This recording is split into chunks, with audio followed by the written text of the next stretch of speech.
All right, welcome to Waste Some Time with Jason Green. I'm Jason Green, and if you're enjoying my videos, you got to please subscribe so that we can keep building this. And so today, my guest is best known probably for the band Bang Tango. He's the original guitar player, but he has a brand new solo album out called Days of a Dreamer, and we are going to talk about that and a whole bunch more right after this. Just wanna waste some time with you. Sometimes it seems too good to be true. Nobody out there to waste time with that. Okay, here we go. Let's welcome Mark Knight.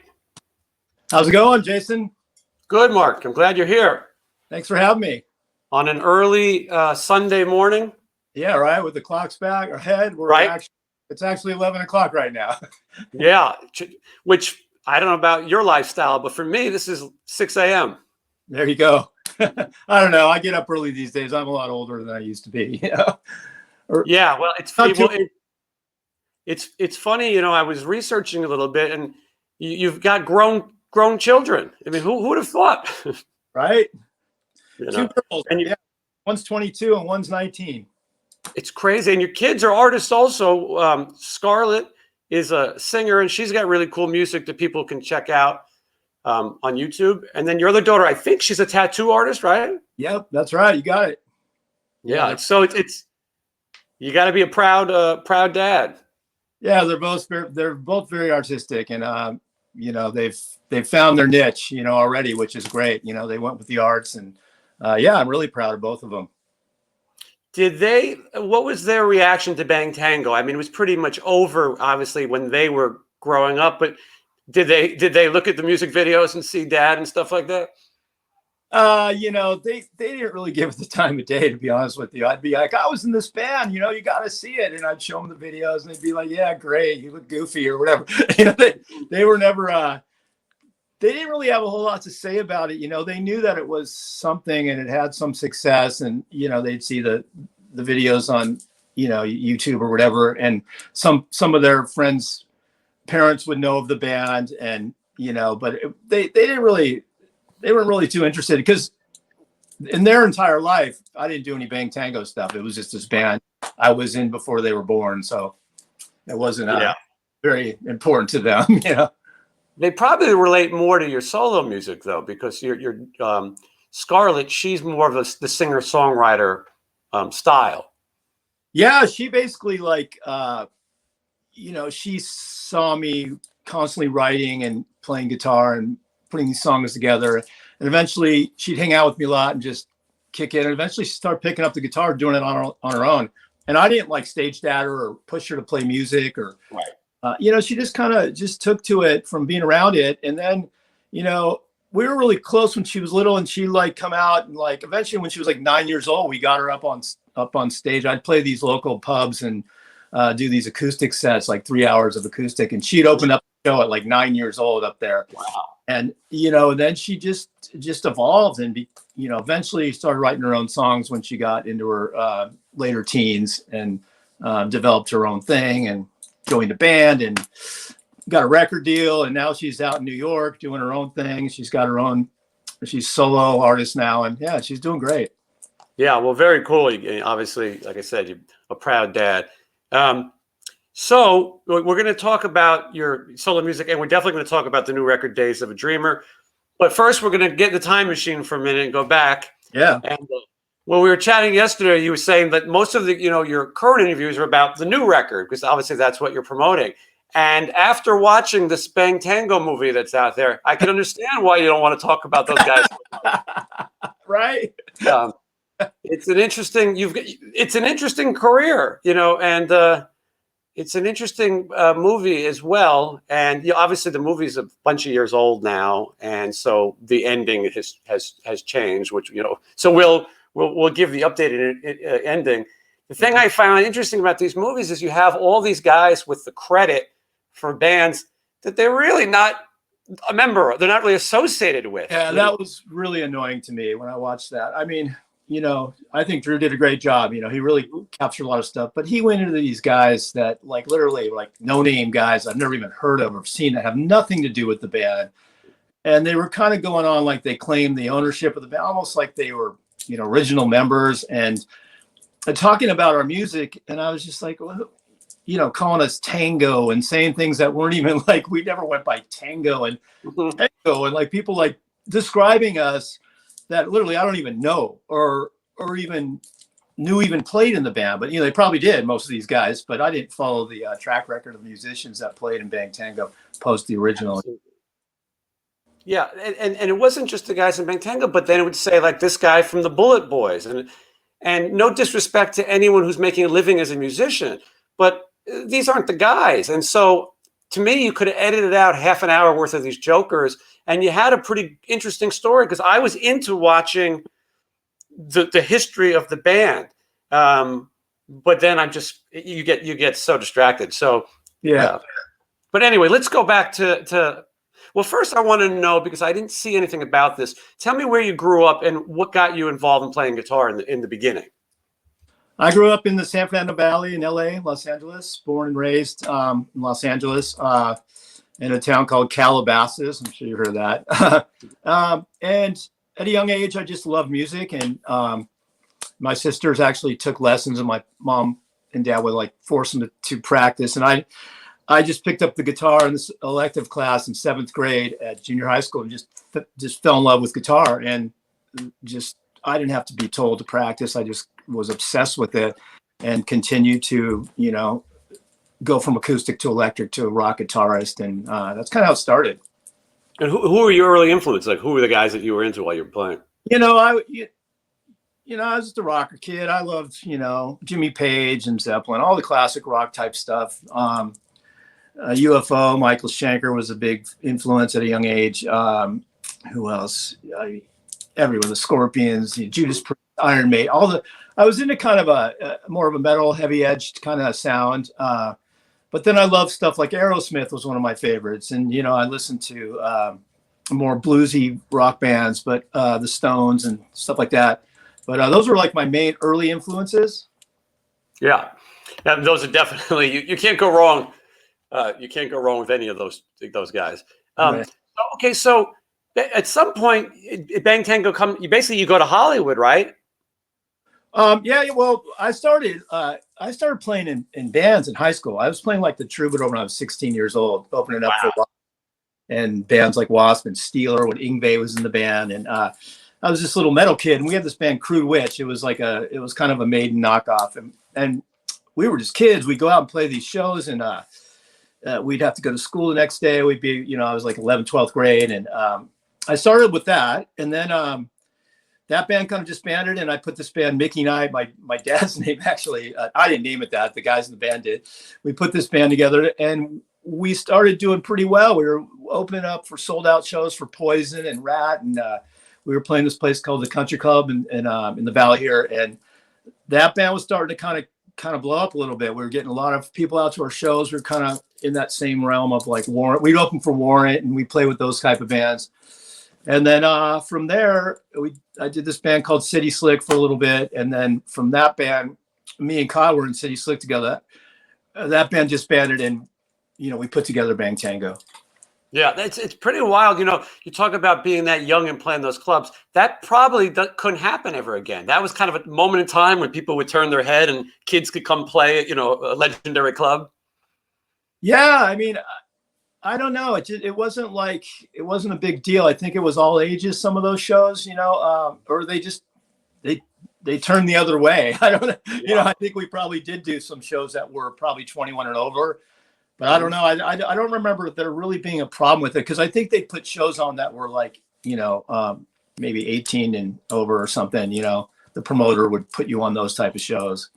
It was a different time too, though, because years later I remember seeing Bang Tango in New York City at the Limelight, which was a church for those who don't know. Yeah. And I was not 21. I don't think I was 18, and it was just back then. It was just kind of like, whatever. Just let you in. It was no big deal. You just kind of sneak in. I don't even remember a problem ever. It was just kind of like, I never had to worry about an ID or anything. It was just, unless was going to like a bar or something. That, Right. yeah. So Even that you kind of might have been able to get away with back then. yeah, But it was different, wasn't it? It was a little yeah, bit easier. Yeah. you Yeah. know, now, I love the Limelight. We played there a bunch of times. That was a cool spot. yeah, that was one of those great New York spots that if you missed it, you missed a great. It's like it's a gym now. Last time I was in New York, it was like A like a haunted. 20. Yeah. Oh, if those walls could talk. It's like a 24-hour fitness, but if those walls could talk, I mean, That place was crazy. We played yeah. there. I remember when we used to play there, man. We'd be on tour. We couldn't wait to get to New York. We couldn't wait to get to Limelight and see everybody, and because we had some friends out there, and we'd play that place, and literally we'd go on at 3 a.m. Mhm. We'd wait up all night into the morning, 3 a.m. We'd hit the stage. Sometimes I would go home before a band played because there was no curfew. So New York would go until 5 in the morning. You'd come out in the daylight, and far cry from LA. Yeah. And yeah, it was pretty crazy memories. Yep. But so going back, you were talking about you and Kyle, and you're putting the band together. And at that point, you're looking for singers, and you're talking to a Mir Derak, and he was in Rough Cut at the time. Right. And so he recommended Joe to you. And tell me how he discovered Joe. So he was in Rough Cut, and their singer had left or quit or whatever. Paul Sorrentino was out of the band, so they were looking for a new singer. And they put out these giant ads. They tried out 300 guys, and I was thinking, well, rather than like doing a cattle call and auditions and everything for this band we were putting together, I'll just hit up Amir for the top 2 or 3 guys that didn't make the gig, and go from there. And he recommended 2 guys. One was Vicky James Wright. I finally remembered on another podcast. I forgot his name, but his name was Vicky James Wright. And he ended up to be the singer for Johnny Crash. And then Wow. he mentioned this. He goes, "I got this kid I know out in San Diego." He goes, "He's real green. But he's got something about him. He's got a vibe. I don't know. He just wasn't right for us. But his name's Joe Lestay." So I looked him up and got on the phone and got hold of him, and we talked for like an hour and a half about all the bands we liked. We really hit it off, and he was a real big, Steven Tyler, and I was Aerosmith fan. I was in Joe Perry at the time. We were trying to put this kind of Aerosmith thing together, and he came out up from San Diego, and his brother lived up here, so he came up and did a couple rehearsals, and it clicked, and that was it. And he was just done. Yeah, absolutely. And so now the beginning of your band is interesting because I've talked to a lot of guys, and they talk about how they got signed, and some of the guys tell the story where, I was talking to Jizzy Pearl from Love Hate, and he was talking about how it was almost like the golden tickets were going away. You were watching everyone get signed and wondering if you're going to be one of them. Well, your story's a little bit different. You guys got signed pretty fast. Yeah, we did it a really like the back doorway, I would say. It was completely different from how everybody was getting signed. Everybody was getting signed by drawing a lot of people to clubs. You get 200 people, you sell it to Troubadour or the Whiskey or something, then the labels look at you. That was kind of the way bands were getting signed, like Warrant and bands like that. They were literally selling out like 2 nights at the Troubadour or whatever. We got this entertainment lawyer, David Cotico's his name. He handled a couple people like LA Guns and some other people. He got interested in the band, and he said, "This is what we're going to do. We're going to have you guys play everywhere as much as you can. Any dive bar, from these things called like these jam nights. We'd go to the Whiskey and play 3 songs, and next night we'd go play another. Just get up and play 1 song somewhere, and then we'd have a show, a major show. But rather than doing the whole like pay to play thing and flyers and blah blah blah, we just did this backdoor method where he'd bring entertainment label guys out, A&R guys out. He'd be like, yeah, I could see him, they'd squeeze it in. I could see him at 8 o'clock at Club Lingerie. I'll meet you there. And we just like get a call in the middle of the day on their day job. You got to play at Club Lingerie at 8 o'clock. We'd be like, okay, we'd go down there and boom. So we were getting this kind of buzz doing it that way with the industry. And then we finally did this thing with 10 bands. This guy, Steven Sinclair, he was with Mechanics, which is a subsidiary of MCA. He came out to see these 10 bands and was looking at 2 in particular.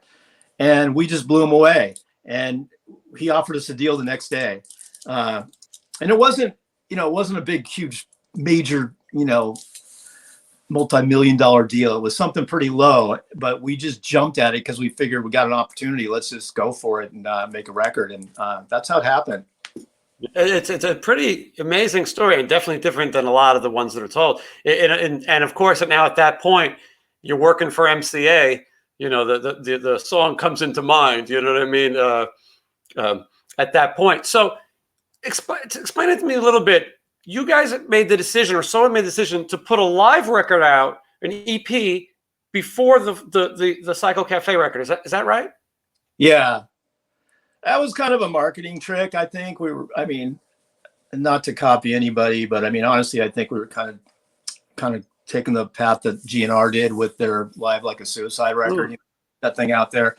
And it was just kind of to grab some attention real quick, and kind of pull in kind of a street team group of fans early, while we go to make the Psycho Cafe the full length record. So we just threw that out there. It did great over in Europe and stuff, because we covered a Hanoi Rock song called Futurama, and right.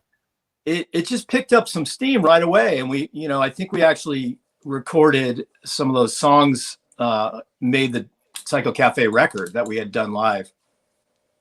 That thing's probably a collector's item now. I think you can get it out there on eBay or something. Yeah, I don't know if you can. Yeah, I think it's still available somewhere.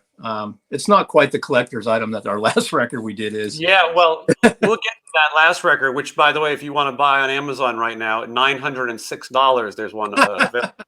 And we get buy it from me. We'll get out of it.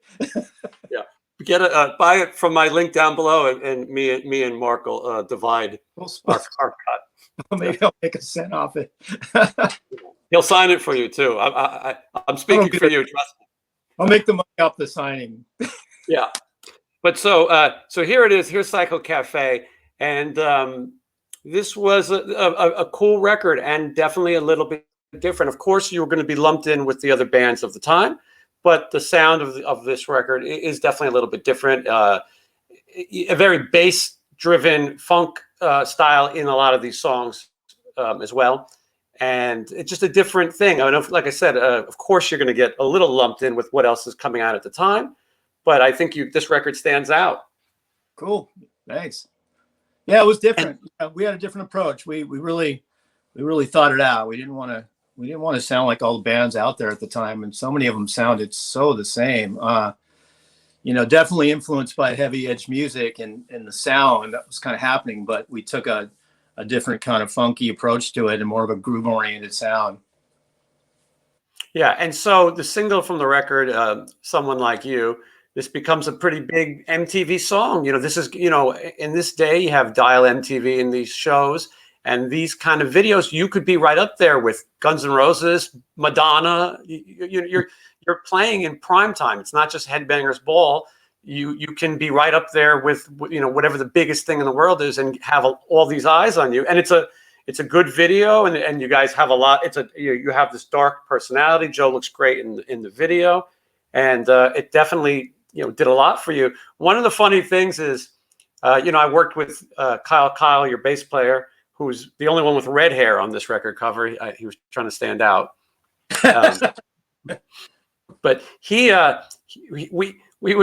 came to do a gig, and they were going to cover Someone Like You. And at the end of the part, after the solo, where he really goes into the high screams, he told me that we call that the Edith Bunker part of the song.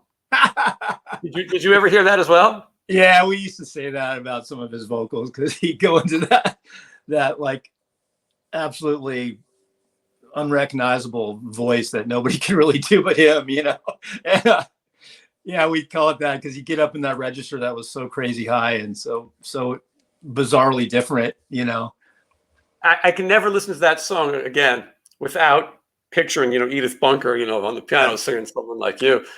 I bet you he regrets that style now, some 30 years later, still trying to scream these really not easy songs. Yeah. If you want to flash forward, we did this reunion, 2020 January, and got in there and do that. He's like, I want to sing Low Room again, man. I want to like do these. He, of course, all those singers from that era probably wish they didn't. Even guys like Robert Plant, dropped an octave down and taken their voice down because, that's a lot of energy and a lot of strength and a lot of power. And, when you're in your 20s, you can belt that stuff out. But when you get a little older, Joe can still do it, but it's not easy. I mean, I've been singing now for about 20 years and even me attempting to sing any Bang Tango songs like that, I just don't even mess with it. It's like, I wouldn't even try, I'm singing it in my own register range. But yeah, it was a crazy, crazy high voice that he used.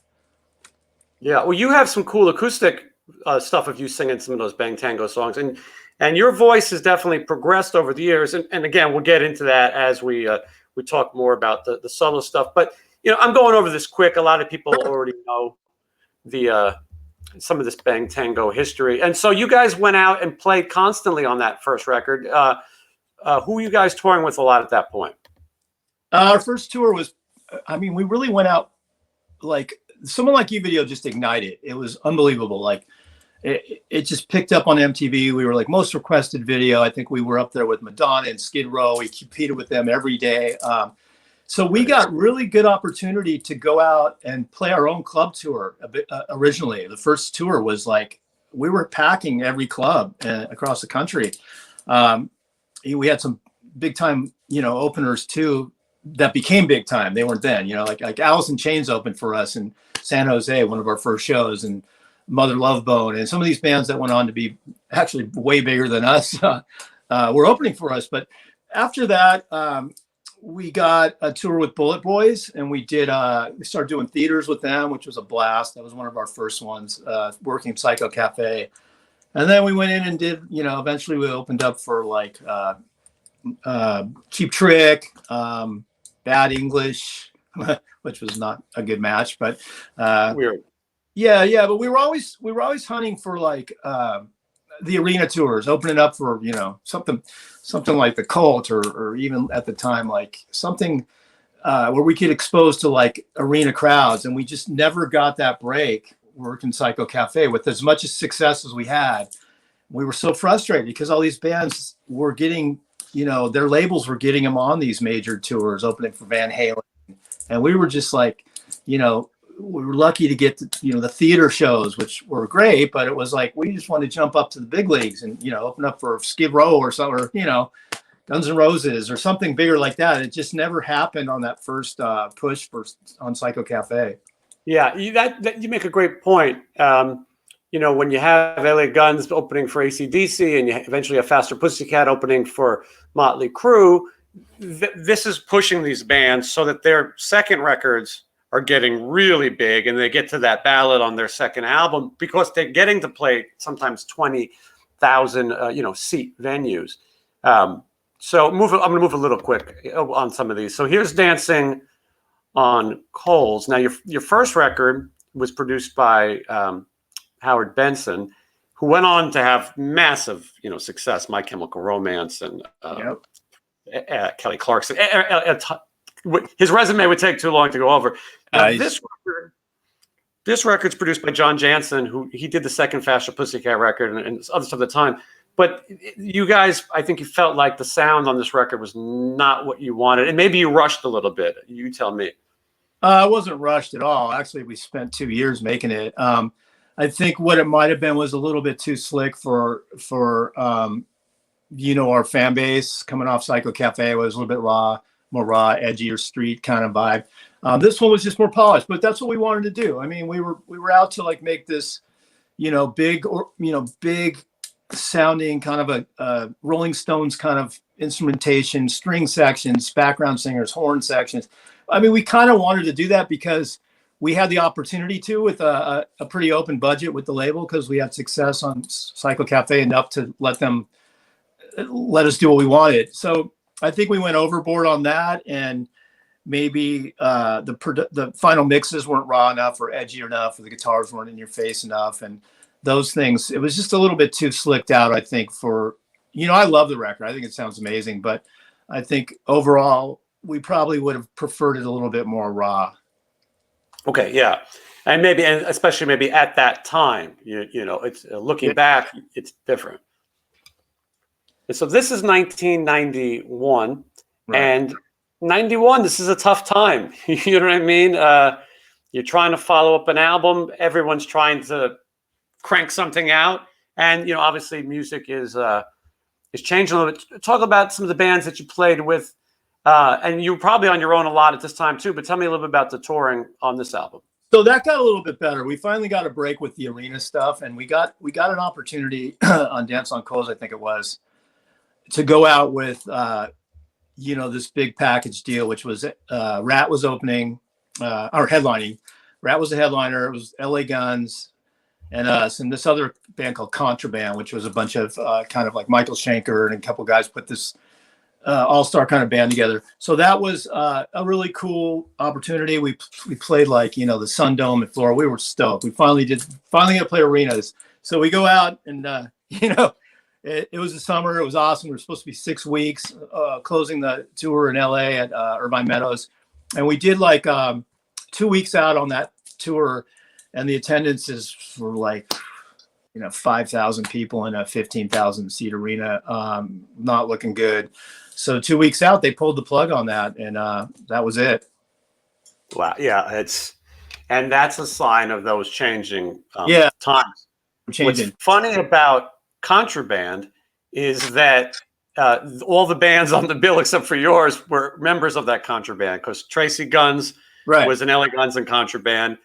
Bob Blotzer from Rat was the drummer. You know, and then I have so little. The singer was from Shark Island. Right, Richard Black.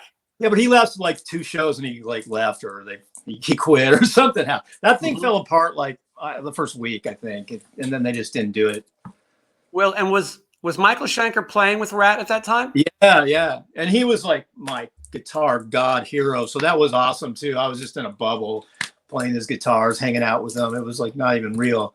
So that was super cool. Yeah, he ended up. So the Contraband thing kind of fell apart. I want to say like 3 or 4 shows out, and Schenker ended up playing with Rat.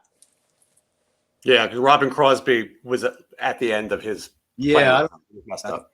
Yeah, I think he was. Yeah, and so it's as a guitar player, what a great tour to you know, at least to appreciate guitar and do those kind of things. It was great. Yeah.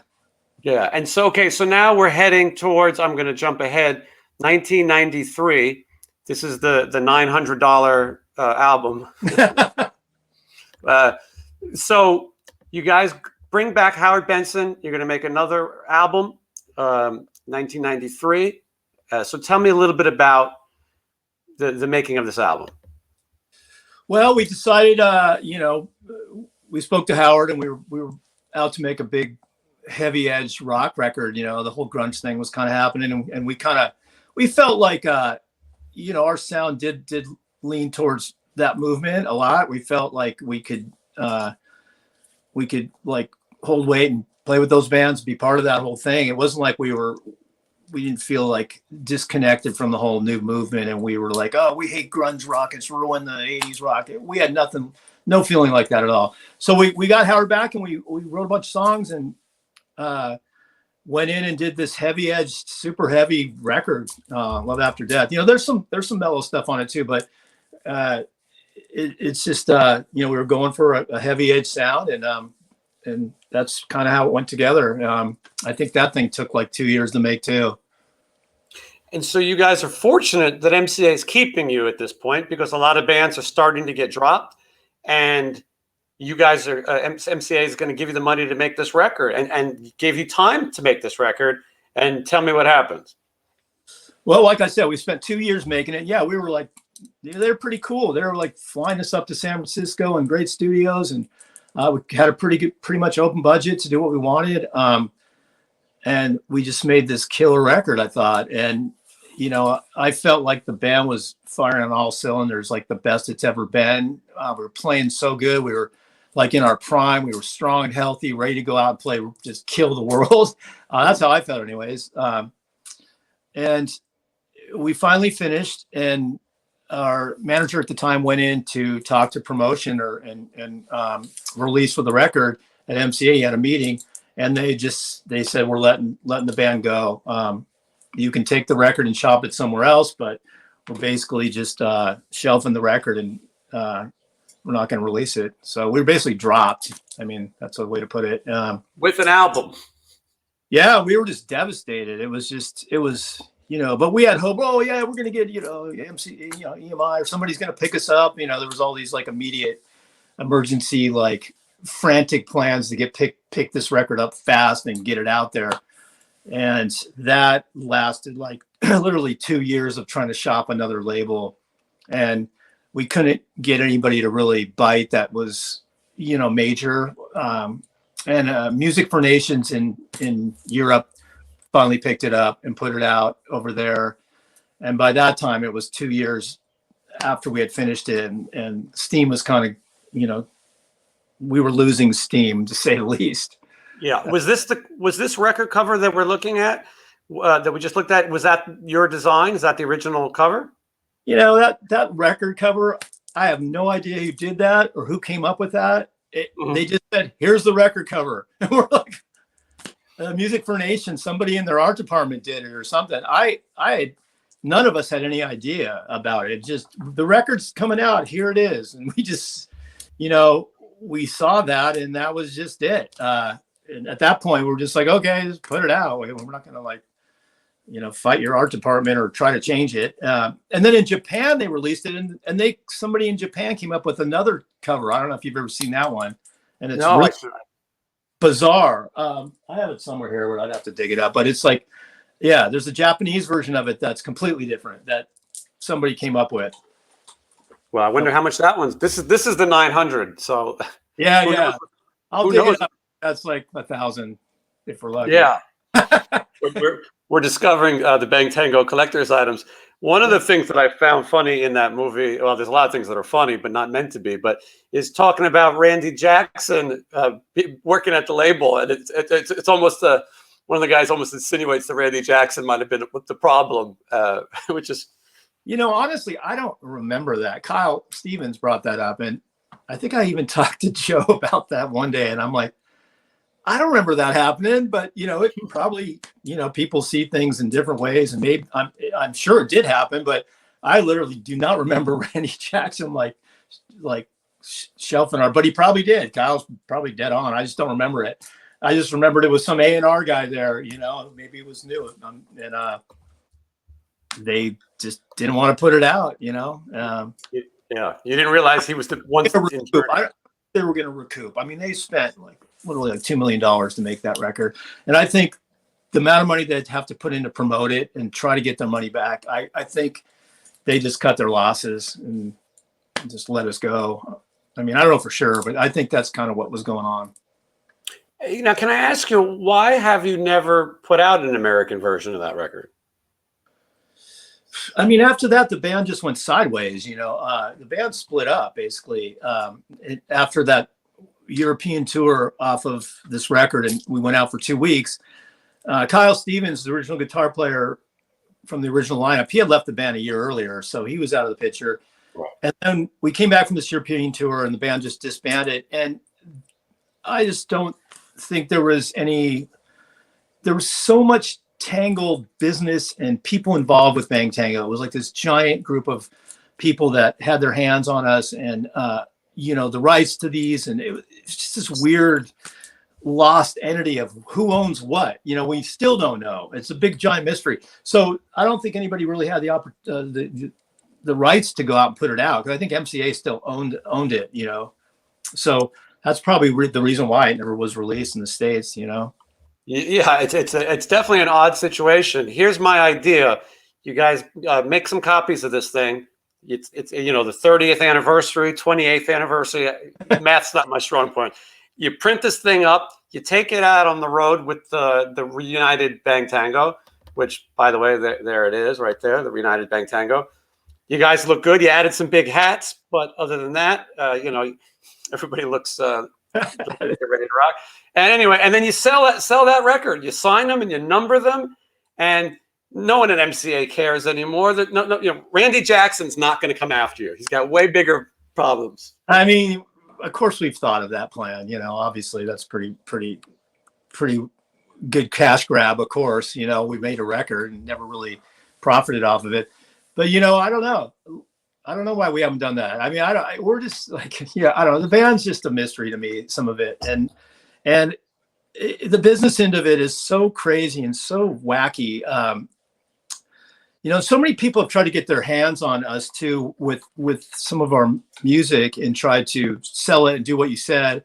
I mean, even Kyle and Joe put out this live tricks or whatever record of like, it was a remake of some of the songs off, you know, Psycho Cafe. And they went out and somebody with a label and put out this other record, which were, you know, just re-recordings, not even like live. They were just like studio recordings. So MCA wouldn't have the rights. So I don't know. I just, you know, that is a good plan. I mean, and I'm sure it would work. You know, I don't know if as far as touring, no one's touring, as you know, but I don't know. Well, yeah. Well, and Bang Tango is not the kind of band. No band is the kind of band that even when things are open, that are going to go out and do get in a bus. It's just not going to happen. But there could be fly dates, and you guys could do those cruises and maybe get on some of these, you know, weekend packages. You're one of the few bands that really hasn't exhausted your reunion. Obviously, your reunion was cut short. We didn't exhaust it because we couldn't. We just had one show. We were clipped, you know.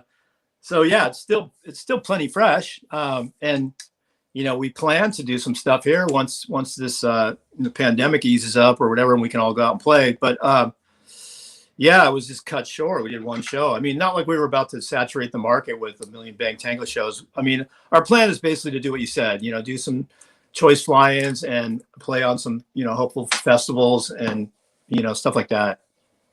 Yeah, and you know, you and Bullet Boys is a great bill. You guys played together back in the day. Yeah, that's funny because I had seen Jimmy at a party, a barbecue, you know, last summer or something, and they had got their reunion together, and he had said, "Let's push for this. We got to get out on the road again and do that whole thing again we did back in '89 or whatever it was." Mm-hmm. There's very few bands from that era, from any era, that have their complete lineups. To say that you guys could go on the road with 9 original members would be crazy. Pretty cool, right? Yeah. And so as you guys are older and potentially wiser, is everyone getting along? You know, I haven't talked to some of the guys in a year. That's better. Yeah. You know, I think the band gets along pretty good. You know, there's no, you know, it's just kind of, we've signed up. It's like old brothers that you haven't seen in a while. You know, we got back together again, and we lived so much crazy life together. You know, everybody kind of went back to being who they were and the problems we didn't like.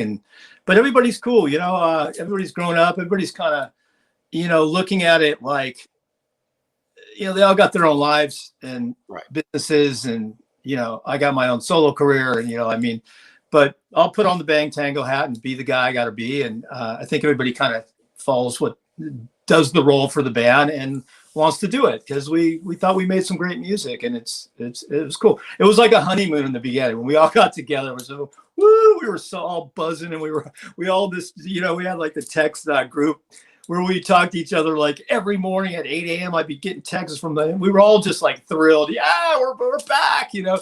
And then it just went, like, all of a sudden, we did the show. That was great. And then after that, you know, it just kind of like flattened out, partly because we couldn't do anything anymore. But it just, you know, the thrill was gone for a second. But it'll kick up once we get back and play again, you know. I mean, last time I played was that gig with them, you know. Yeah, it's pretty funny. It's sometimes you date somebody and you break up, and then a few years later you think, maybe I give that one a try again. And almost every time you go, oh yeah, that's why we broke up. And so, of course, you're going to see people's old quirks and go, oh, this guy still does that. But it's funny, you give a lot of insight, because I don't think that people who are casual fans realize that all these bands have these text message things. And there's always one person who texts too much. And then there's, and then there's the one person who's smart, just stays out of it. But Dark. yeah, like, well, he's never responded because he's done. He's silenced the chat. But so yeah, it is this funny sort of fraternity. But people do want to hear this music. You guys deserve to get paid for the music. The Bang Tango legacy has been cloudy at best since you guys ended in 95 or so, and so why not do it? You guys can fly on separate planes.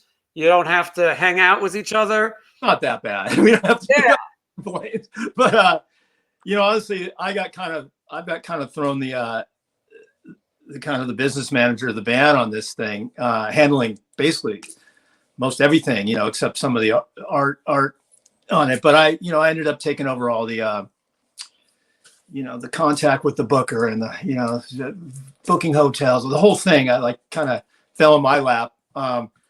So that became like, it's kind of fun in the beginning. You're like, yeah, I'll do it, and then all of a sudden it's like all this responsibility, and I have to make sure all these guys get back with the information, and I have to keep on everybody to find out what Snicker bar size they want backstage, and what kind of gum they chew, and all this stuff, and that like weighed on me a lot. In the beginning it was cool, but it became so much work.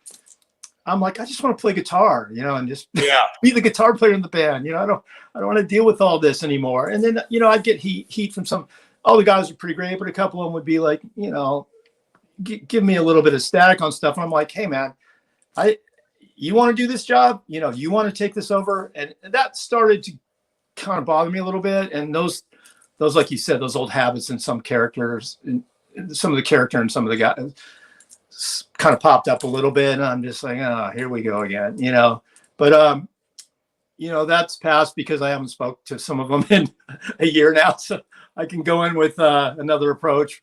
And Mark, you're making blabbermouth headlines right now, just so you know. I mean, I don't think it's going to hurt the reunion. If anything, it's going to help, and you've got a solo record to sell, so it's okay. But in some ways, I think you drew the short straw. Like sometimes I feel like being in control is a good thing. You're going to make sure that you get the end seat, and you're going to make sure that you get paid. And right, then you still got to get everybody paid on time and right.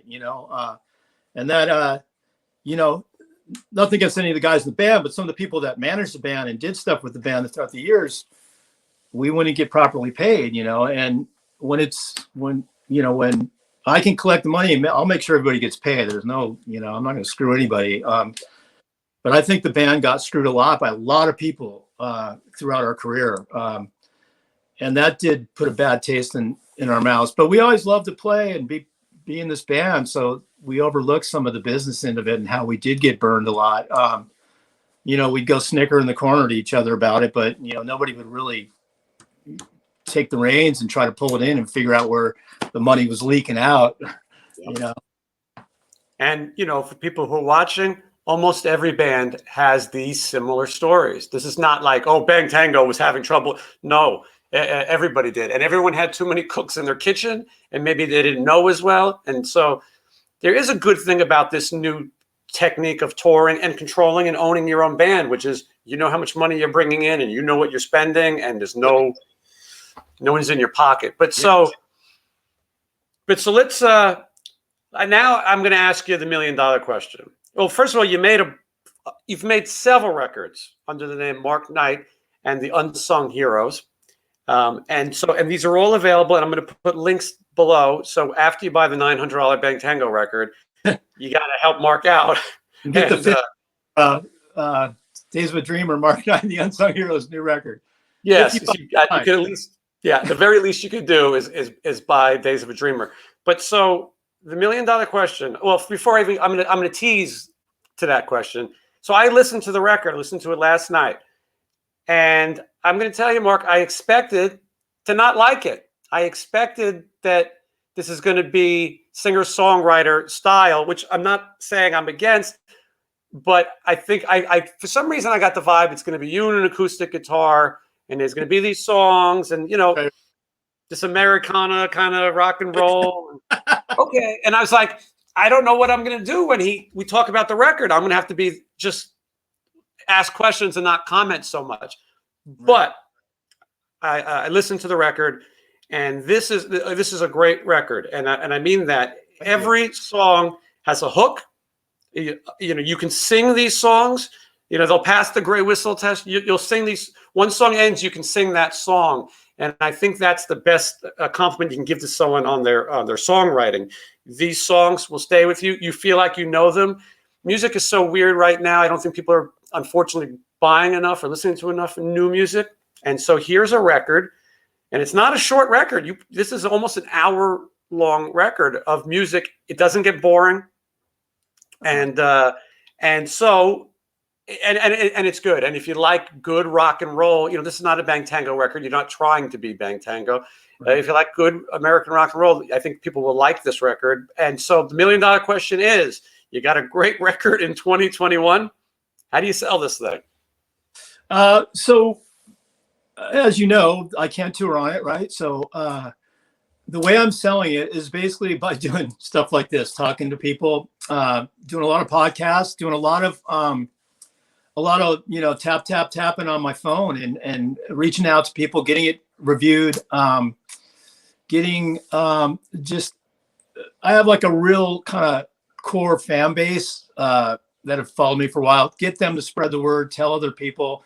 It's just basically you know, I do these Pirates Cove sessions at my house. With me and my wife do these shows, and I play acoustic and I play songs and get people to kind of come to there to join this, you know, community of fans and spread the music that way. And then you know, that's really how I'm doing it. And there's no really other way to do it. I don't have the money to put in a big promotion where somebody's going to go out and like solicit it to, I guess, radio. I don't know how much radio's happening anymore, but I plan to do some acoustic shows locally. Some of these wineries and smaller venues are opening up, so I'm doing one of those next weekend, and that's where I'm at with it. Yeah, and so you know, you're not doing this to get rich. This is obviously for the love of the music that you like to play, and this goes for all your records. People can go and buy this record, and they can if they can buy physical copies off your website, and we'll put the link to, and they can also buy T-shirts and things. And this helps you probably recoup or to print some more. But obviously, you're doing this because you believe in this music.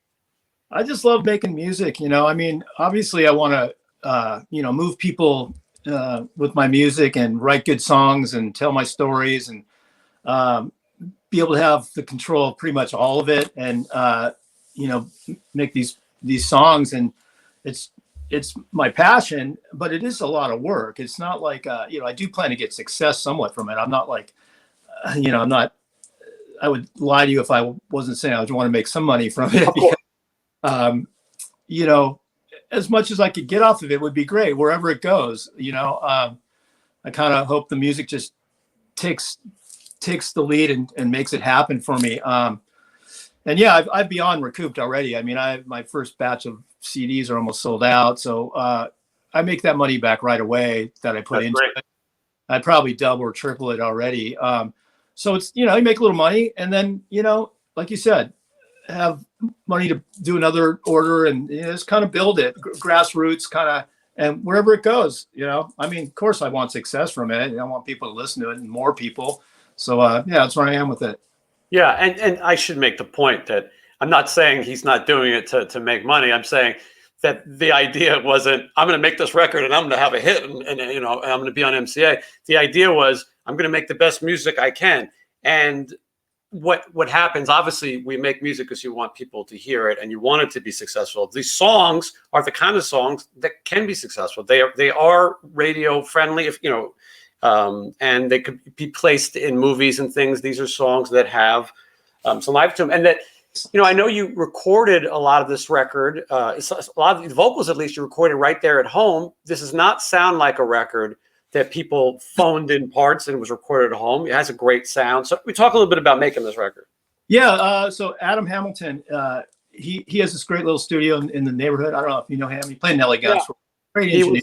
He was one of the 347 members of LA Guns. Yeah, he's a great drummer, and he's got this great studio. So Edward Shemansky, my drummer, he basically engineered and co-produced it with me.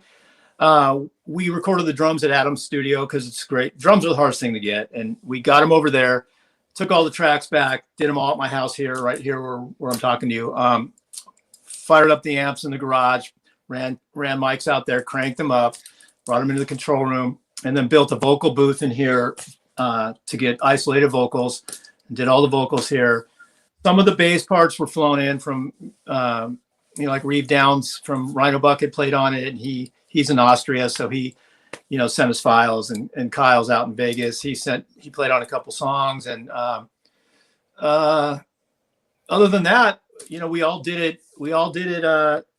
Here in this room here, and then Edward mixed it at his house. He lives in a little studio, but he's got a great little studio there, and he mixed it there. Yeah, I mean, how amazing the technology has changed. You think about, we talked about making those Bang Tango records in just 2 years, and all the things that go into these things. And you've said it best. You're in control of this. There's no one to blame but you. This is your music. Yeah, that's what's great about it. And some of the mixes I'd send back 2 or 3 or 4 times to get things right. And there's no rush. Nobody, there's no deadlines. It's just freedom of whatever you want to do till you think it's right enough to put out. And I beat those mixes up pretty hard to make them the way I wanted them, with Edward, and we went back and forth a lot of times, and a lot goes into it, as making records, EQing and placement and all that stuff. And then it comes down to mastering, and then there's just so much. And every step, I was getting my wife's like, you're just losing your mind on this. You're like just obsessed. Because I had the time. I mean, we were in the pandemic, so I had nothing to do but work on this record like every day, all day if I wanted, So I listened to mixes like 4 or 5 times. I must have heard those songs thousands of times. Right. And that's but I had the freedom to do it, like you said, and there was no overhead. It wasn't like I had to pay studio rates or any of that. So I think it came out pretty damn good considering, it wasn't done in some high budget, big time studio. And you weren't a singer to begin with in your life. You were a guitar player who adjusted to singing. And I was saying earlier, your voice has gotten better as your records have gone. Obviously, you've worked on this, and so now this is, like I said, this is not just a guy singing with an acoustic guitar. This is a rock album, and for you though to be listening to mixes, very difficult to hear your own voice, and and do that. I've been singing for literally 24 years or something now. So, I started out a singer-songwriter who couldn't even speak a lyric pretty much, to eventually over years and years of playing with Unsung Heroes and Worry Beads, some of these old bands I was in. I mean, I played hundreds of shows with loud electric bands, and so my voice got stronger and stronger, and I could belt out over a band. I could growl. I could, do the rock voice, but, I do prefer playing, intimate acoustic, like you said, singer-songwriter trip, but still that's even more stripped down because you have to sound good because there's nobody else around you. So I worked really hard at it, and I wasn't gifted with a naturally great sounding voice. I knew that from the beginning. It's more of a character voice, more of a style. And, I know my shortcomings with vocals, and people told me for years, get a singer. What are you doing? You're a great guitarist. Just get a singer. And I tried that a couple of times. And most of the times I do that, the singer would end up telling me, you should just sing it then. Because I have the way I wanted it phrased and said and style. So I figured I just want to sing, and I'm going to keep doing it. I'm not going to let anybody tell me not to. And, I had some big time managers that would tell me to get a singer too. Like, just give it up. You just got a great band here. Got an opportunity. Get a singer. And I'd be like, see ya, man. No. And I stuck to my own path on that. And, I think I've finally found my voice at 56 years old. It took forever. Yeah, well, it's the time is right. Things fell into place in one way or another. And like you said, yeah, well, and the pandemic, I've said it to everybody I talked to, some good things have happened in this time. Maybe you weren't able to sit on these, StreamYard and Zoom chats every day. Maybe you weren't able to really put the time into, like you said, there's no time limit. So you can really get out and try to promote this record. And we're in a new world anyway. People get their music on their phone, for the most part. another on that point, maybe I wouldn't have made the same record if Bang Tango took off after that and we were busy all of 2020. I wouldn't have as much focus on this, but I had the time, and I wasn't have to worry about a gig or being prepared to fly to Texas and play or whatever. It was just, I could just completely work on this like 100%, which I felt made a way better record. I mean, it still would have been cool, but I don't think it would have been the same because I had the time, to really hone in all those different guitar parts. Because if you listen to the record, there's like 3 or 4 layers of different guitar parts, and I played like 90% of the guitars on the record. So I would sit here and come up with counterparts and kind of do the Jimmy Page building the guitar army kind of thing. And I would never have the time to do that. I would have just done the basic rhythms or whatever, and moved on. Yeah, exactly. So Mark, tell me, like I said, we'll link it, but tell me your website where people can go. MarkKnightandTheUnsungHeroes.com. Okay, yeah. So Yeah. he's got everything on there: physical merch, links to digital, and every other information you want to know about it. And then I'll link it as well. I'm really glad that you took some time this morning and we talked about the old days, the new days, and I hope that people, again, I recommend it. Check out Days of a Dreamer. Thanks so much for having me, man. Great to meet you. Really great chatting with you. Great questions. I appreciate you having me. Oh, absolutely. Thank you. I appreciate it. And I hope that we'll see everybody again